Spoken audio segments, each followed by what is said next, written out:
আসসালামু আলাইকুম। মেডিসিন টক বিডি চ্যানেলের পক্ষ থেকে আপনাদের জানাই স্বাগতম। আজকে আমি যে মেডিসিনটি নিয়ে আপনাদের সামনে হাজির হয়েছি সেটার নাম হলো কোরালমেড ডি ট্যাবলেট। এটি একটি ক্যালসিয়ামের ট্যাবলেট যার মধ্যে রয়েছে কোরাল ক্যালসিয়াম ৫০০ মিলিগ্রাম এবং ভিটামিন ডি3 ২০০ আইইউ।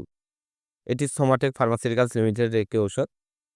আজকে আমরা এই ভিডিওতে এই কোরালমেড ডি সম্পর্কে বিস্তারিত আলোচনা করব। এটিকে কি রোগে কাজ করে থাকে, এর মাত্রা ও সেবনবিধি কি, পার্শ্ব প্রতিক্রিয়া কি, এই সকল দিকগুলো নিয়ে আলোচনা করব। তো ১ম এ আসুন দেখে নেওয়া যাক কোরালমেড ডি ট্যাবলেটটি মূলত কখন আপনারা সেবন করতে পারবেন। এটি যখন একটা বয়স্ক মানুষের, বিশেষ করে প্রাপ্তবয়স্কদের ক্যালসিয়ামের প্রয়োজন হয়, খাদ্য থেকে স্বাভাবিক মাত্রায় ক্যালসিয়াম পাওয়া যায় না, তার বিকল্প হিসাবে এই কোরালমেড ডি ট্যাবলেটটি খাওয়া যেতে পারে।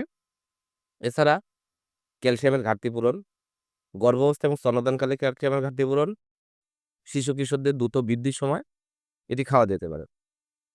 এছাড়া তীব্র কিডনির অক্ষমতায় ফসফেট বাইন্ডার হিসাবে, টিটানি রোগ, অস্টিওপোরোসিসের প্রতিরোধ এবং চিকিৎসায়, এছাড়া হাড় ভেঙে যাওয়া, হাড় ক্ষয় হওয়া, ফাটা হাড় জোড়া লাগানো, বিভিন্ন বাত ব্যথা, অস্টিও আর্থ্রাইটিস, রিউমাটয়েড আর্থ্রাইটিস এ ধরনের ব্যথার জন্য কোরালমেড ডি ট্যাবলেটটি আপনারা সেবন করতে পারবেন। এবার আসুন দেখে নেওয়া যাক এর মাত্রা ও সেবন বিধি কি?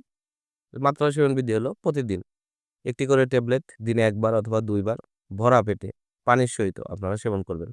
এটা অবশ্যই ভরা পেটে সেবন করতে হবে। ভরা পেটে সেবন করলে এর শোষণ ক্ষমতা সবচেয়ে ভালো পাওয়া যায়।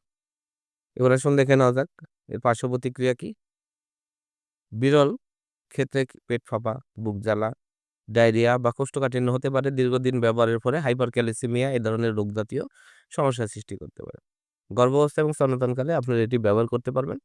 তবে অবশ্যই ডাক্তারের পরামর্শ অনুযায়ী গর্ভাবস্থায় যেকোনো ওষুধ আপনারা সেবন করার চেষ্টা করবেন। কোরালমেড ডি প্রতিটির দাম ৳১০। হাতের কাছে যেকোনো ফার্মেসি থেকে আপনারা এই কোরালমেড ডি ট্যাবলেটটি পেয়ে যাবেন। ধন্যবাদ আমার ভিডিওটি দেখার জন্য। পরবর্তী ভিডিও পেতে আমার চ্যানেলটিকে সাবস্ক্রাইব করুন এবং পাশে থাকা বেল আইকনটিকে প্রেস